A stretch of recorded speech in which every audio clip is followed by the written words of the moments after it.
Local programming on KRWG Public Media made possible in part by viewers like you. Thank you. Welcome to Your Legislators, a production of KRWG Public Media. Your Legislators is a public service program providing our viewing audience in southern New Mexico the opportunity to hear about important legislative issues directly from their elected representatives in Santa Fe.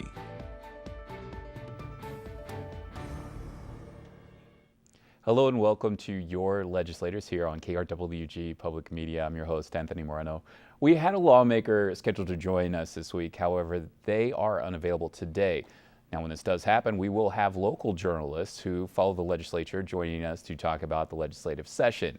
Today, we have Sylvia Ulloa with New Mexico in Depth in studio. Sylvia has been covering education in New Mexico and is here to help provide some analysis for us on what lawmakers may address during this 60-day legislative session. Sylvia, thank you so much for joining us. It's a pleasure to be here. Thank you. So we have a 60-day legislative session underway. A new governor in New Mexico, Democratic Governor Michelle Lujan Grisham, gave her first State of the State address, and education was a big topic in that address. Now, of course, our listeners and viewers here at KRWG Public Media already are aware of the lawsuit that took place and the state district court judges ruling that New Mexico was not doing enough to educate students who are at risk and directed them to have a plan in place for this. Now, I kind of would like to start off with this lawsuit. Can you let us know what lawmakers are going to have to address with this lawsuit and this district court judge's ruling? So, yes, I think a lot of people are aware of that education lawsuit, and it's a big reason why education is just going to be the leading topic at this legislative session. There's just no question about that. It was a big part of Michelle Lujan Grisham's platform as she was running for governor. And so I think, some of the things that were in this lawsuit said that New Mexico, to the surprise of no one, is not educating its at-risk students. And when they talk about at-risk students, they're talking about Native American students, they're talking about English language learners, they're talking about low-income New Mexicans, and then kids with disabilities, either educational or like learning disabilities or physical disabilities. So, and there's things that this judge, it was Judge Singleton, put in there, and one of them was, part of that was just how much money they are spending on schools in general, how much they are spending in addition for at-risk students, and then just what kind of programs that they're providing for students. Now, one of the things that the legislature does have this session is money. There's already been projections, thanks to oil and gas revenue in the state being very high, that there is going to be over $1 billion available. Now, Governor Lujan Grisham has had proposed budget, which includes hundreds of millions of dollars towards education. Now, I know people and advocates in favor of this lawsuit want close to $1 billion invested in education. They were saying that that was just the ground floor to start with. What is the likelihood of funding really being able to be increased at a large level this year? So Michelle Lujan Grisham has proposed $500 million worth of education funding, so that's not nothing. And there are some lawmakers, Senator Bill Souls from here in Las Cruces, for one, who says you just can't dump $1 billion into the educational system and have it absorb it in 1 year. So I think that that's some of the mindset that some of these legislators are coming in with. And the fact remains that New Mexico has had really tough budget years for the last 8 years under Martinez. I mean, it had nothing to do with her. A lot of it was the fallout from an oil and gas recession. So there's a lot of backfilling that they're going to be doing, and that's what's going to be in direct competition with this the education system. So I think that the likelihood is not, I don't think they're going to get $1 billion, and I'm not sure that they could ramp up the programs as much as they can. They argue that they can. And they do say that Judge Singleton was very clear in her ruling that money is not an obstacle. Like, you guys got to figure it out. You got to find the programs and you got to find a way to pay for them. And saying that you don't have the money is not an option. So, Well, one of the things with the lawsuit that you brought up was that the ruling stated that the state was not doing enough to help education in American Indian communities in the state. What are some things that they're going to have to address with this? So one of the things that they said for Native communities is just the fact that they're grossly underfunded. So one of the school districts superintendents I talked to said they get $25 per student in their district to provide textbooks. That's not going to cut it. Under the Indian Education Act, they're obligated, not just like, this would be a nice thing, but you are obligated to maintain Indian languages, and they don't have enough teachers who are certified to teach Navajo or any of the Pueblo languages. So that's one of the things that they are going to have to try to figure out. So the state passed that Indian American Education Act, was it 2003? How has it been doing in upholding its promises to Native American communities in the state as far as this ruling goes? According to the findings of fact, it's been an abject failure. They don't put any money behind it. So in her State of the State address, Michelle Lujan Grisham did say that she was going to double the budget for that, and they're going to be putting, I think, $55 million more into bilingual and multicultural education in New Mexico. And it makes sense. I spoke to the head of the Learning Alliance, and he was saying, 75% of students in New Mexico are diverse. They're minorities. They're either Latino, they're Native American, I think it's 10%, Latino is 60%. Black students and Asian American all add up to 3/4 of our school population. So they're saying, school in New Mexico needs to look a little different than it does in another state. Now you mentioned bilingual education. According to this ruling, what are some things that the state is going to have to do to address the bilingual challenges in education in New Mexico? Well, one of them is that they just have to find more teachers who are certified to teach bilingual education. They have to do a whole lot more monitoring because according to the witness testimony in front of the judge, they don't monitor your bilingual programs at all, or very little. And if a school doesn't have a bilingual program, an official or a formal program, they don't monitor it at all. So if you had students who spoke Spanish and there wasn't a formal program, they wouldn't check at all. So that's really interesting. I mean, here in Las Cruces, they do have some dual language programs, but they're not funded that well. And in Gadsden, most of their students, I think it's like almost 100% of their students are Latinos or Hispanic students. They have a ton of English language learners, and they take money out of their general fund in order to back those programs. Okay. Now, I find that really interesting, but another thing that I kind of am curious about is with this ruling, you need to have the infrastructure in place for students to learn. Now, obviously, there are some challenges in New Mexico dealing with textbooks, technology, transportation. With this lawsuit, what are some things that schools and the public education department in the state are going to have to address with those things? Well, I think part of it, I think that there is we have like this huge surplus this year, right? And a lot of people are saying we shouldn't use that it's oil and gas money and we can't really count on it. So what can we do that will make a difference on a one-year basis? Part of that is, helping districts with their transportation, buying new buses, things like that, because usually that's subsidized by the districts. They take it out of other spots because they don't get enough money from the state to handle it.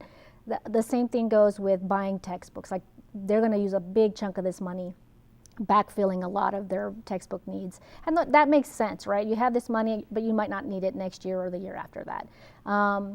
Senator Soules talked about looking at some things like giving people who want to become teachers scholarships. This is something that we can do when we have money, and if we don't have money, you can say, okay, well, this year we don't have as much money for scholarships. But that would address a big problem with getting more teachers. I'm glad you brought that up because that's what I wanted to talk about next, was having teachers in place, quality teachers to educate students here in New Mexico. your reporting talked about an NMSU report that stated that there were over 700 teacher vacancies in the state. 700. I mean, when I saw that number, I had to take a step back a little bit and just think about that. There's probably a lot of substitute teachers working in the state, almost like a full-time teacher with those numbers. So what are some of the challenges the state really needs to do to address that shortage? Well, one thing they need to do is just make teaching an attractive field again. Here at New Mexico State, they're the ones that put out an annual report on the state of teaching in New Mexico. They're the ones that came up with that 700. I mean, they call districts around the state to find out how many people, how many classes are essentially going with long-term substitutes.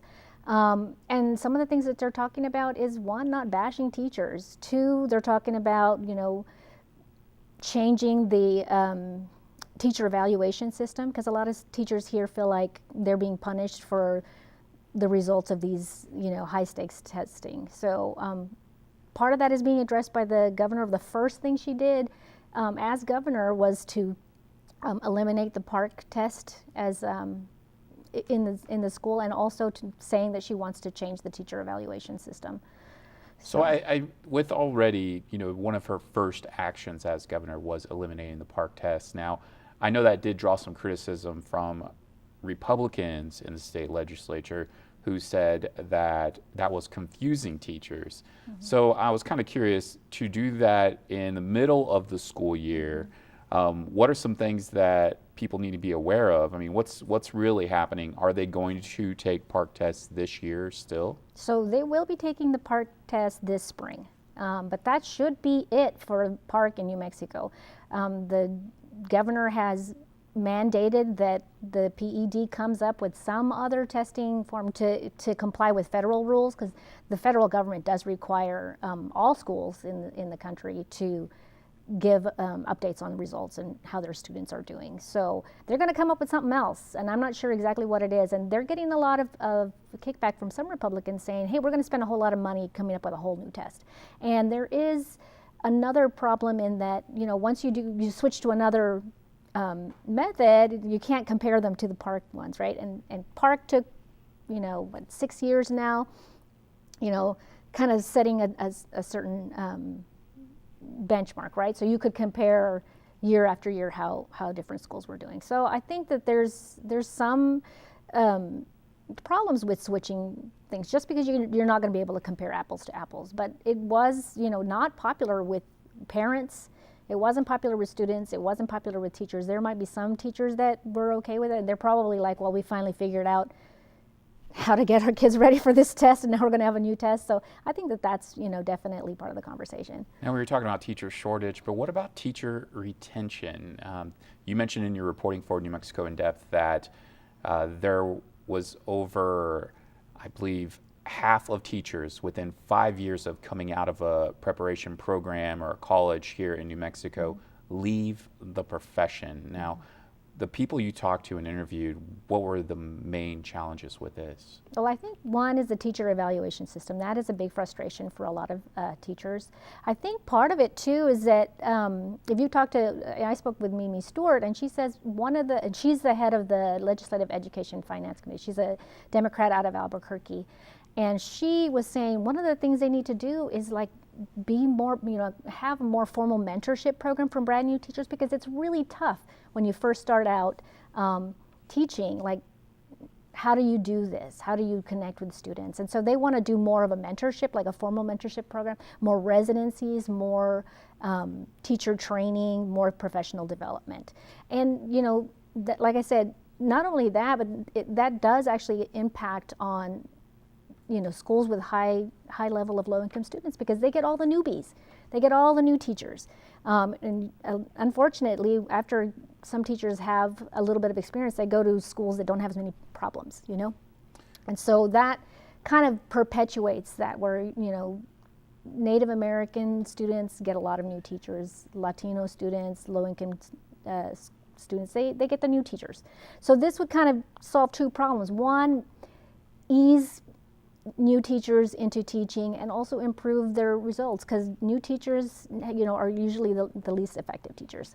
Is anybody at the state level, though, talking about teacher incentives and maybe how that's going to work, and sort of, teachers that are performing well and students that are performing well at those schools, or perhaps even teachers that are performing well, but they're at a school that is not performing well? Is there any talk about how they're going to address that issue? Yeah, there are actually some proposals out there that says we will give people some teachers stipends to teach in low income schools, or to give different incentive programs for bilingual teachers, right? So that you can get attract more.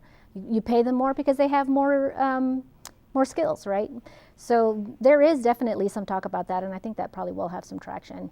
Now, another thing that teachers are dealing with is that many of their students are struggling. New Mexico is ranked towards the bottom when it comes to child well-being in the state.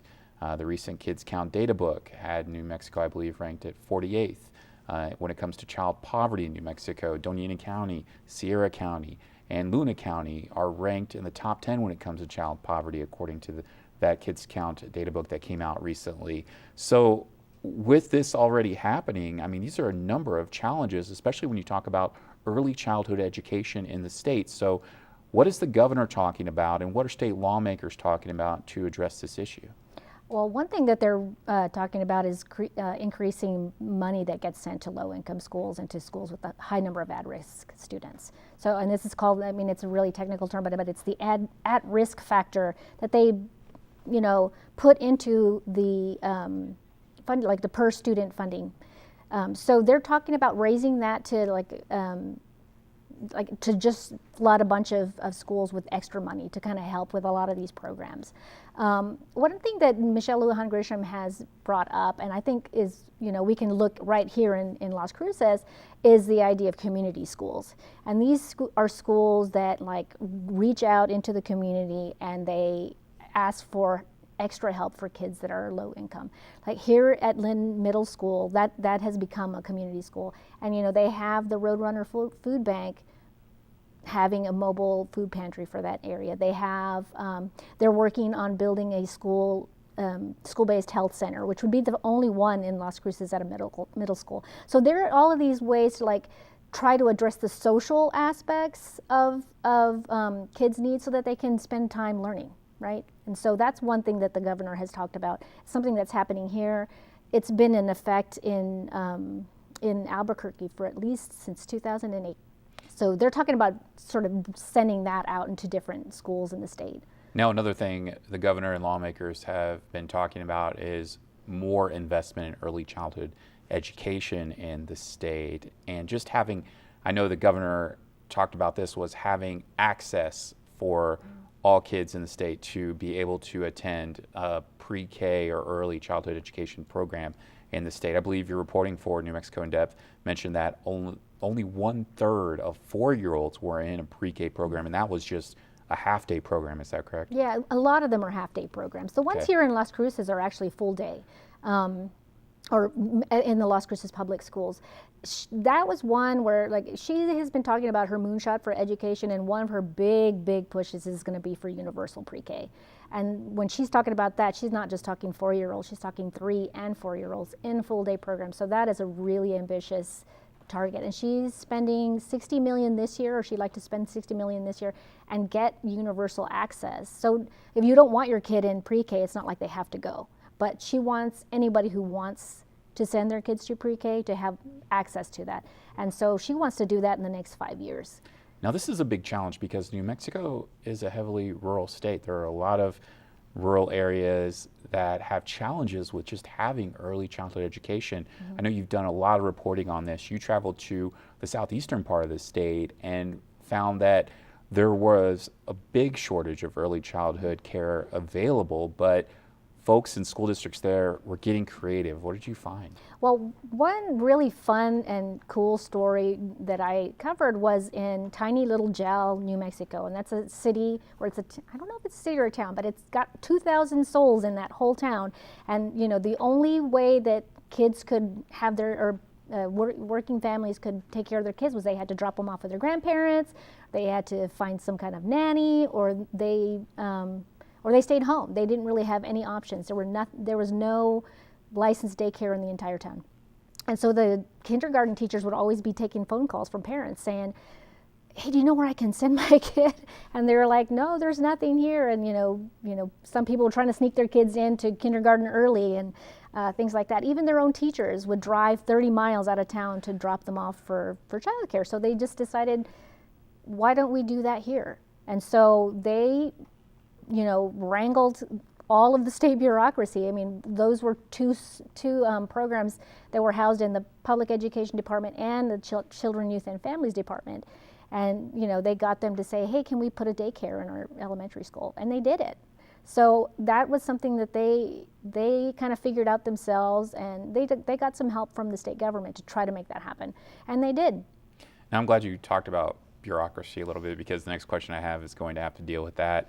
Another way that lawmakers and we're trying to address early childhood education in the state and child well-being was to form a department to focus on early childhood education and child care for young children. State Senator Michael Padilla, Democrat, was proposing legislation to create that department. Now, this is something that's already being addressed with the Public Education Department, with CYFD in the state. So aren't there going to be some challenges in trying to make this happen if another department is created to address this when you have all these other departments already focusing on this? Yeah, and Governor Lujan Grisham has definitely talked about reinstating her children's cabinet, or reinstating the children's cabinet. So there is going to be a lot of attacks on the silos that are happening, but it kind of has to happen. Right now we have New Mexico Pre-K that's housed in PED and at CYFD. They have programs that are living in the Department of Health. They have programs that are living in the, Health and Human Services. I mean, it's scattered all over creation. So, and people are really frustrated with that because all of the departments have different roles and they all have different funding sources. And if CYFD gets this money, then maybe PED is mad that they didn't get that money. And so putting it all together in some form kind of makes sense for kids in New Mexico. So I think that that's definitely something that's going to get addressed, and Lujan Grisham has definitely come out in support of Senator Padilla's bill. Now, another thing that has to do with the health of families and perhaps young children is health care. Mm-hmm. I know lawmakers are focusing on starting the foundation for a universal healthcare system here in New Mexico. I believe they're calling it the Health Security Act. Mm-hmm. And State Senator Bill Souls is involved with this. With this act, I mean, where are they kind of right now with this? I know there's talk about just trying to do a study on it. Yeah, it's pretty early days, and that is something that New Mexico is kind of getting in on the ground from. There's a few states around the country that are really looking at how do we get a public option for people buying into Medicaid. And the thing about Lujan Grisham is that's actually her sweet spot, right? She was a former, Secretary of Health. She was a former Secretary on Aging, I believe. So she knows a lot about healthcare. And when I spoke to her when she was still campaigning, she was saying, we have a chance to get this right. That's my background. That's what I want to work on. So I think that actually there's a lot of potential here for New Mexico. New Mexico expanded Medicaid, despite having that was one of Governor Susana Martinez's big accomplishment, really, was doing that and bucking a lot of the national Republicans on that. So there's other groups that are saying, we need to make access to health care for parents too, because that helps children, right? If their families are healthy and they're going to the doctor regularly and they're not worried about health care, that makes child well-being better. They go to their health, their checkups. They go get their vaccinations and things like that. There's other things that are in the works too, though. I mean, that probably will impact child well-being, and that's proposals to increase the minimum wage in New Mexico. So when that would probably lift some families out of poverty. There's talks about getting rid of something called the child care, or the cliff effect in child care. So many like working families will get subsidized child care, but if they get a raise and they hit a new wall, they lose their health care, and they might have gotten a $1 raise and they lose $700 or $800 worth of childcare, and it does, that will send them right back to poverty. So those are things that are really bubbling up in this session.